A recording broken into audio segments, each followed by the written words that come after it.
The numbers on the register began to blur, swimming like black tadpoles in a pool of sickening fluorescent green light. The incessant beeping of the scanner was a nail being hammered into my skull, each scan a fresh jolt of pain. Just 10 more minutes, Naomi. 10 more minutes, and you can go home. But home wasn't rest. Home was David's rattling cough and the stack of red-stamped envelopes on the counter, a paper monument to our slow-motion collapse. The man standing before me was an island of stillness in the frantic Friday evening rush. He placed a single bottle of expensive whiskey on the conveyor belt, its amber liquid catching the light. He wore a suit so black it seemed to drink the very air around it, tailored with a precision that screamed money I couldn't even comprehend. He didn't look at me, his gaze fixed somewhere over my head, but I felt the weight of his attention like a physical pressure. His hands, resting on the counter, were clean and unadorned, save for a single, heavy silver ring on his pinky finger, etched with a character I didn't recognize. My own hands, by contrast, were trembling as I reached for the bottle. The tips of my fingers were raw from stocking shelves during my lunch break, another $10 I desperately needed. My dark green apron, stained with something sticky from a broken jam jar earlier, felt like a lead weight. My vision tunneled, the edges blackened, creeping inward. The man's face swam into focus for a single, sharp second. He had eyes that were dark and depthless, a jaw cut from granite, and an utter lack of expression that was more intimidating than any scowl. He wasn't just a customer. He was a presence, a shift in the room's gravity. I opened my mouth to state the total, but the only thing that came out was a gasp. The floor tilted violently, rushing up to meet me. A wave of dizziness, cold and absolute, washed over me, and the world dissolved into a chaotic symphony of sound. The clatter of the whiskey bottle, a woman's shriek, the frantic shouting of my manager, before it all went silent. Just before the darkness took me completely, I felt the jarring impact I was expecting replaced by something else. Strong arms, impossibly fast, wrapped around me. A scent of cedarwood, clean rain, and something metallic, like cold steel, filled my last conscious breath. The last thing I registered was the shocking, solid warmth of a body against mine, caging me in the fall. I woke to the scent of lavender and the impossible softness of silk. My eyes fluttered open, heavy and slow, adjusting to a dim, golden light filtering through heavy curtains. This wasn't my room. My room smelled of dust and the vapor rub I put on David's chest every night. My bed was a lumpy mattress that groaned every time I moved. This was a bed that sighed, a cloud of down and thread counts I couldn't begin to guess. Panic, cold and sharp, sliced through the fog in my head. I sat up, my heart hammering against my ribs. The room was vast, decorated in muted grays and deep charcoals. A single, stark painting of a black ocean under a moonless sky hung on the wall opposite me. There was no clutter, no sign of life, only a chilling, sterile perfection.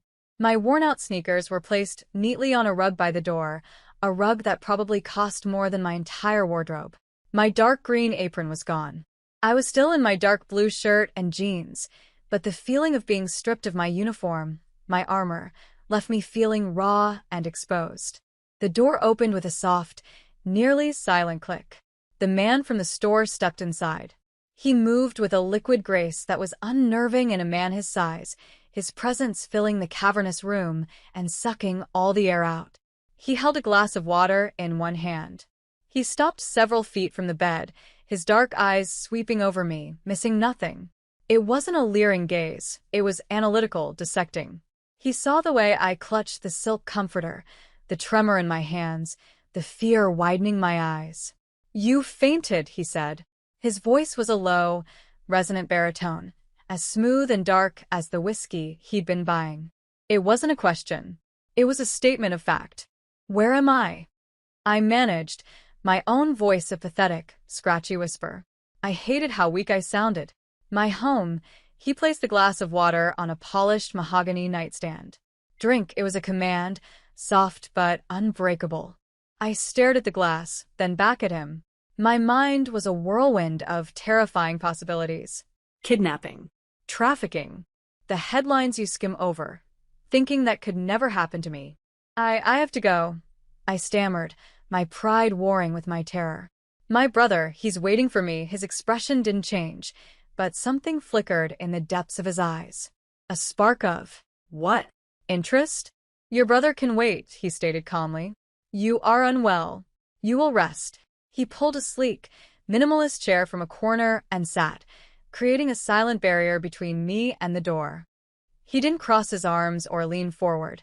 He simply sat, perfectly composed, watching me as if I were a complex puzzle he was slowly solving. The silence stretched, thick and suffocating. My internal monologue was a frantic scream, a litany of every horror story I'd ever heard. I needed to get out. I needed to get to David. He was only 11 and his asthma was bad this week. He'd be scared. He'd be waiting for me to read to him, to make him the instant noodles he loved. Who are you? I asked, forcing a strength into my voice that I didn't feel. My hands were balled into fists under the comforter, my nails digging into my palms. He tilted his head slightly, a gesture that was almost predatory. My name is Minjun, he said it simply, as if it should mean something to me. It didn't. It was just a name, but the way he said it, with such quiet, unshakable authority, sent a fresh wave of fear through me. Why did you bring me here, Minjun? I pressed, pushing his name out like a shield.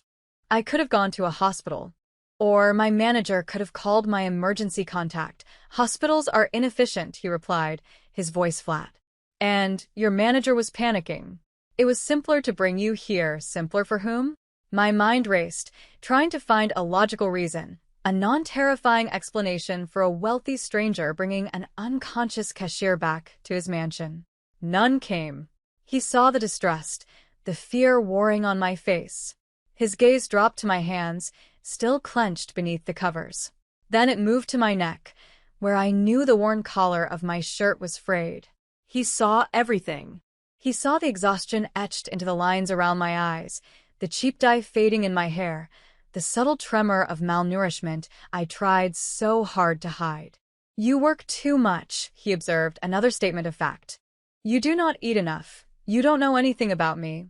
I snapped, the word sharper than I intended.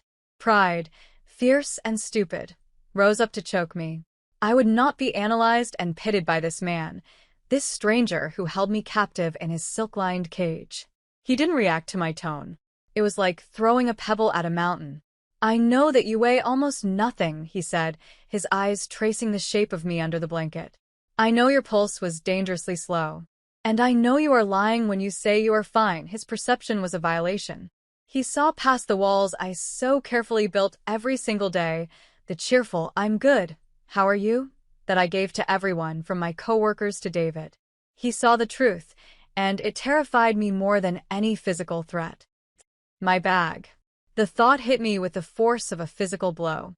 My worn, canvas tote bag with my keys, my wallet, my life inside it. And my phone. My phone, with its cracked screen and its constant, chirping reminders. It was sitting on the nightstand next to the glass of water, placed there as deliberately as everything else in the room. A notification lit up the screen, a small, bright beacon of my desperate reality. David, inhaler refill 2. My breath hitched. I scrambled for it, my movements clumsy with panic. My fingers had just brushed the cool glass of the screen when his hand shot out, impossibly fast, and covered it. His fingers were long and cool, his grip firm but not painful. It was the grip of a man who didn't need to apply pressure to prove his strength. "What are you hiding, Naomi?" he asked, his voice a low murmur. He hadn't raised it, but the quiet intensity was more menacing than a shout. He lifted the phone, his thumb swiping across the screen. My lock code was laughably simple. David's birthday. He didn't even need to guess. He just watched me, and I knew my panicked glance had given it away. He swiped it open on the first try. My stomach plummeted. He held the phone, angling it so I couldn't see, but I knew what he was looking at. The lock screen was a picture of me and David last summer, both of us grinning, David missing a front tooth. Then he would see the notifications. The overdue bill from the pediatric pulmonologist. The text from my landlord, the third one this week, threatening eviction. The calendar alerts, meticulously scheduled for every dose of David's medication, every nebulizer treatment. A meticulously documented timeline of my failure. I watched his face, desperate for any reaction. There was none. His expression remained a mask of detached calm, but his dark eyes moved methodically, absorbing every detail, every text, every missed call from a debt collector. He was seeing the raw, ugly truth of my life, the one I papered over with fake smiles and clipped, "I'm fine"s. It felt like he was peeling back my skin layer by layer, exposing every nerve. "Please," I whispered, the sound broken. "Give it back," he ignored me. He scrolled through my messages, his thumb moving with a slow, deliberate rhythm. He was reading my frantic texts to my manager, begging for more shifts. He was reading the automated replies from payday loan companies, denying my applications. He was reading my entire, miserable, desperate story, all laid bare on a 5-inch cracked screen. When he finally looked up from the phone, the air in the room had changed. The detachment in his eyes was gone, replaced by something colder, harder. It was the look of a man who had confirmed a theory. He knew my secret now. Not just that I was poor, but that I was drowning and the weight of my sick little brother was the anchor pulling me under. He set the phone down on the nightstand, the sound of plastic on wood echoing in the silent room. He didn't look at me. He stood, walked to the enormous window, and pushed back one of the heavy gray curtains. Muted afternoon light streamed in, illuminating the dust motes dancing in the air. He stood with his back to me, a formidable silhouette against the light. I was frozen, trapped in a nightmare of exposure. My secret, the one I guarded so fiercely because it was inextricably tied to David's vulnerability, was now in the hands of this powerful, dangerous stranger. What would he do with it? Use it against me? The thought was nauseating. He pulled his own phone from the inside pocket of his suit jacket. It was a thin, black sliver of technology that made mine look like a child's toy. He tapped the screen and brought it to his ear, his gaze fixed on the manicured, unnaturally green lawn outside. "Choi," he said into the phone. The rest of the conversation was in Korean. I couldn't understand a word, but I understood the tone. It was clipped, efficient, and utterly commanding. He gave a series of short, sharp orders, pausing only to listen to a response I couldn't hear. He mentioned a name, Dr. Kim, and the name of a hospital, St. Jude's Children's. My heart stopped. That was David's hospital. How did he know that? He must have seen it on the overdue bill notifications. He spoke for another minute, his voice never rising, never betraying a single hint of emotion. Then he hung up. He slid the phone back into his pocket and turned to face me. The mask was back in place. His face was a blank canvas. "It has been handled," he said. "What? What has been handled?" I demanded, my voice trembling with a mixture of fear and fury. "Who did you call? What did you do?" "Dr. Kim is the finest pediatric pulmonologist in the city. He will be taking over your brother's case," he explained, as if discussing the weather. "The outstanding balance at his current clinic has been cleared. A specialist is on his way to your apartment now with the correct medication and a new nebulizer." I stared at him, my mouth agape. It was too much. It was impossible. Clearing that bill would take me years. A private consultation with a specialist like Dr. Kim was a fantasy. He had just rearranged the entire landscape of my life with a single 2-minute phone call. "Why?" The word was barely a breath. It was the only question I had left. Why would he do this? What did he want in return? Nothing from a man like this was free. "Your brother's health is a distraction," he said, his voice cold and pragmatic. "You cannot be useful to me if you are worried about him." Useful? The word landed like a stone in my gut. So that's what this was. I wasn't a person to him. I was a project, an asset to be managed. The terror I felt began to curdle into a slow-burning anger. He had invaded my life, peeled back my secrets, and was now handling my problems, all for some unknown purpose that served only him. The anger gave me a surge of adrenaline, a desperate, foolish courage. I swung my legs out of the bed, my bare feet hitting the plush, cool rug. The room spun for a second, but I steadied myself, gripping the edge of the nightstand. "I don't want her help," I said, my voice shaking but firm. "I don't know who you are or what you want, but you have no right. I'm leaving. I have to get to my brother." I took a step towards the door, expecting him to move, to shout, to grab me. He did none of those things. He simply stood there, an immovable object. His stillness was more effective than any physical restraint. It communicated, in no uncertain terms, that I was not going anywhere unless he allowed it. "I told you. Your brother is being cared for," he said, his voice dangerously soft. "My man is there now. He will ensure David is safe and has everything he needs, a man." He had sent a stranger, one of his men, to my home. To David. A fresh wave of panic washed over me, eclipsing the anger. "You sent someone to my apartment? You can't do that," I cried, taking another step toward him, my fists clenched at my sides. "Get him out of there. He'll scare David." "He is discreet," Minjun countered, his calm infuriating. "He is there to deliver the medical supplies and to watch the apartment. To ensure no one else comes looking for you." "Looking for me? Who would be looking for me?" I asked, my voice rising with hysteria. My life was small, pathetic. I worked, I took care of David, I slept. No one would be looking for me except my landlord. Minjun's eyes narrowed almost imperceptibly. "People to whom you owe money are often impatient. They do not care about sick brothers or fainting spells, the payday loan. The one I'd finally gotten approved last month, with an interest rate that was basically criminal. I was 2 weeks late on the first payment. I had been getting threatening texts, but I dismissed them as empty bluster. A cold dread seeped into my bones. He knew about that, too. Of course he did. He knew everything. "You will stay here," he said, his voice leaving no room for argument. "It wasn't a suggestion. It is the safest place for you." He had taken my brother, my debt, my freedom, and twisted them into a justification for caging me in his luxurious prison. He hadn't raised his voice, hadn't laid a hand on me since he took my phone, but I had never felt more powerless in my entire life. I was trapped, not by locks and bars, but by his quiet, absolute control over every aspect of my world. Defeated, I sank back onto the edge of the bed. The fight drained out of me, replaced by a hollow exhaustion that went bone deep. He had an answer for everything, a countermove for every ounce of resistance I could muster. Arguing was pointless. He operated on a level of power and influence I couldn't even begin to comprehend. He simply made things happen. He watched me for a long moment, his gaze unreadable, before he turned and left the room, closing the door behind him with a soft click. The sound of the lock engaging, a quiet, metallic snick, was deafening in the silence. I was officially a prisoner.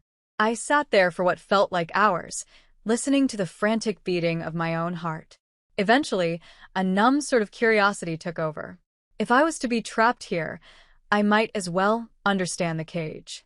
I stood up on shaky legs and began to explore. The room was even larger than I'd first thought, with an adjoining bathroom that looked like something out of a magazine. It was all marble and chrome, with a walk-in shower big enough for 5 people and a collection of expensive, minimalist toiletries that probably cost more than my weekly grocery budget. The closet was a walk-in, empty except for a single, thick silk robe hanging on a hook. Everything was clean, sterile, and impersonal. It was the room of a ghost, or a man who didn't live so much as exist. Finally, I went to the window he had looked out of. I pulled the heavy curtain aside and stared out. The view was breathtaking and heartbreaking all at once.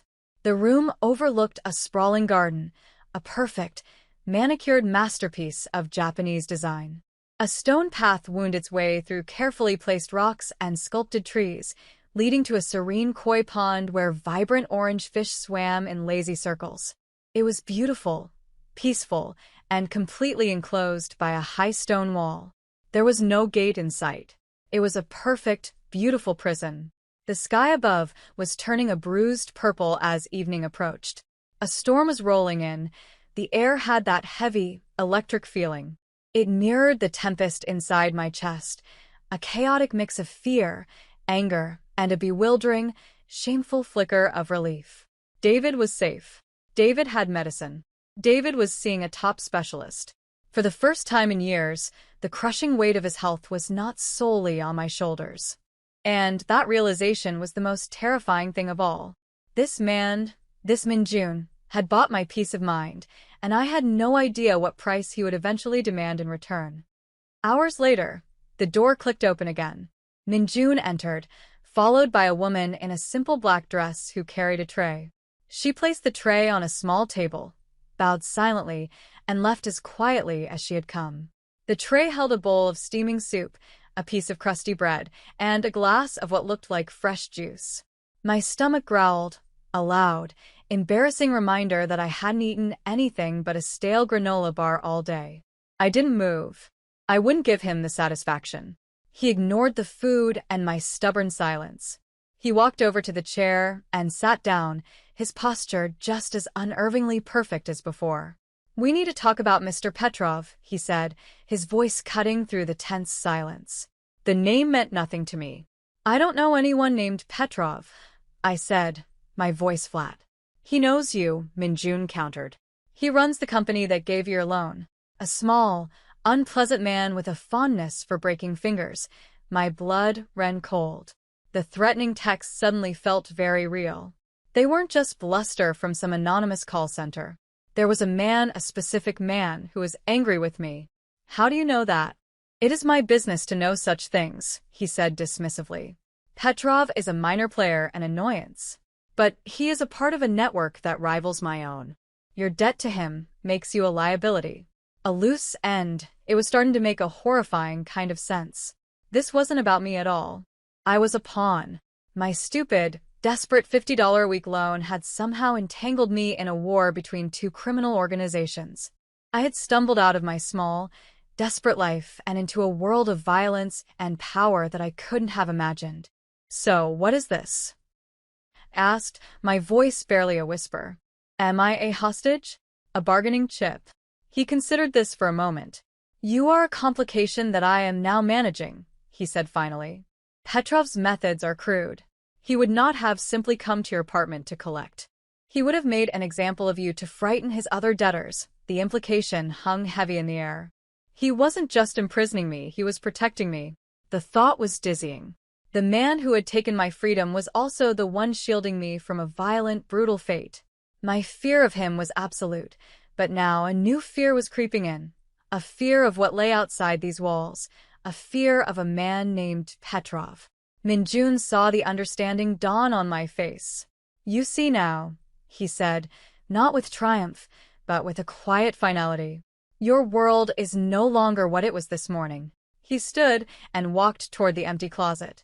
I flinched, expecting him to leave again, but he stopped, turning back to look at me. His gaze was intense, analytical, and for the first time, I saw something other than cold calculation in his eyes. It was a flicker of something deeper, something possessive. He gestured toward the clothes I was wearing, my faded cashier's uniform. "You will not wear those again," he said. It wasn't a suggestion. He opened the closet door, and I saw that it was no longer empty. It was now filled with clothes. Simple things, soft-looking sweaters in shades of cream and gray, dark-washed jeans, plain t-shirts. There were no bright colors, no patterns. It was a wardrobe curated to be invisible, yet I knew from the look of the fabric that each piece was exquisitely made and astronomically expensive. He had bought me a new life, a new skin to wear in his world. He then walked over to the bed, his movements fluid and silent. He stopped just before me, so close I could feel the heat radiating from his body. I held my breath, my heart pounding a frantic rhythm against my ribs. He reached out, and I flinched violently, squeezing my eyes shut. I waited for a blow, a rough touch, but it never came. Instead, I felt the ghost of a touch, his fingers hovering just over the skin of my forearm. I opened my eyes. He was staring at a faint, purplish bruise on my arm, probably from where I'd hit the counter during my fall. His expression was unreadable, but his jaw was tight. With infinite slowness, he lowered his hand, and his thumb brushed against the edge of the bruise. The touch was featherlight, but it sent a bolt of pure electricity through me. My skin tingled where he made contact, a confusing, terrifying jolt of awareness. It wasn't sexual, not exactly. It was a touch of ownership, a branding. He was examining his property for damage. I snatched my arm back as if I'd been burned, my breath coming in ragged gasps. The air between us was thick with unspoken things, with a tension so palpable it felt like I could choke on it. This was the shift. The moment the dynamic between us warped into something else, something far more dangerous than a simple captor and his prisoner. This was the beginning of the real price. He saw the turmoil in my eyes, the war between fear and a confusing, traitorous flutter in my stomach. A corner of his mouth tilted up in a barely perceptible, humorless smirk. "Eat," he commanded softly, his gaze dropping to the untouched tray of food. "You will need your strength." I did as I was told. My pride was a distant memory, burned away by fear and the shocking intimacy of his touch. I ate the soup mechanically, my hands shaking so badly that the spoon rattled against the ceramic bowl. It was a simple vegetable broth, but it was the most delicious thing I had ever tasted, rich and warm, chasing away the chill that had settled deep in my bones. He watched me eat every last spoonful, his silence a heavy blanket over the room. When I was done, he seemed satisfied. The tension in his shoulders eased slightly. It was then that the door opened without a knock. A man in a suit identical to Min Jun's, but not nearly as well-fitting, stepped inside. He was older, with a worried expression, and he bowed deeply to Min Jun before speaking in hushed, urgent Korean. I couldn't understand the words, but the tone was unmistakable. Something was wrong, very wrong. 민윤의 신차야 terminated. The calm, controlled facade cracked, revealing the cold, hard predator beneath. His body went rigid, his face becoming a mask of stone. He listened intently, his only response a single, sharp question in his native tongue. The man answered, his voice low and deferential, and whatever he said made Min Jun's eyes flash with a dangerous light. He dismissed the man with a curt nod. The man bowed again and backed out of the room, closing the door softly behind him. The silence that returned was different. It was no longer just tense, it was lethal. Min Jun turned to face me, and the full force of his formidable presence washed over me. He was no longer just a wealthy, intimidating man. He was a king in his castle who had just been told his enemies were at the gates. His dark eyes locked onto mine, and they held no trace of the quiet observer from before. They were the eyes of a mafia boss, a man who dealt in violence and absolutes. I felt pinned by his gaze, a butterfly under glass. I couldn't breathe. I couldn't think. There was only him and the terrifying, unspoken threat that now filled the room. He took a step toward me, his movements precise and deliberate. He stopped, leaving only a foot of space between us, forcing me to crane my neck to look up at him. "The people you owe are looking for you," he said, his voice a low, chilling growl that vibrated through the floor. "Petrov's men. They went to your apartment." The world tilted again, but this time I didn't faint. A cold, stark terror held me upright. They had gone to my home, where David was. "My brother," I started, my voice a strangled cry. "Is safe," he cut me off, his tone absolute. "My men intercepted them. There was a disagreement. It has been resolved. The word was so clean, so final. I knew, with a certainty that made me sick, that it meant something bloody and violent had happened on the doorstep of my rundown apartment building. I had brought this darkness into my brother's life. Min Jun saw the horror and guilt on my face. He reached out, and this time I didn't flinch. He cupped my jaw, his thumb stroking my cheek in a gesture that was shockingly gentle. But his eyes were merciless. "They will not stop looking. They now know you have a connection to me. You are a target." He leaned in closer, his voice dropping to an intimate, possessive whisper that was meant only for me. The scent of cedar and steel filled my senses. "From now on, the only place you are safe is by my side. Do you understand, Naomi?" It wasn't a question. It was a declaration. A life sentence. I had traded the cage of poverty for this one, a gilded, silken cage guarded by a monster.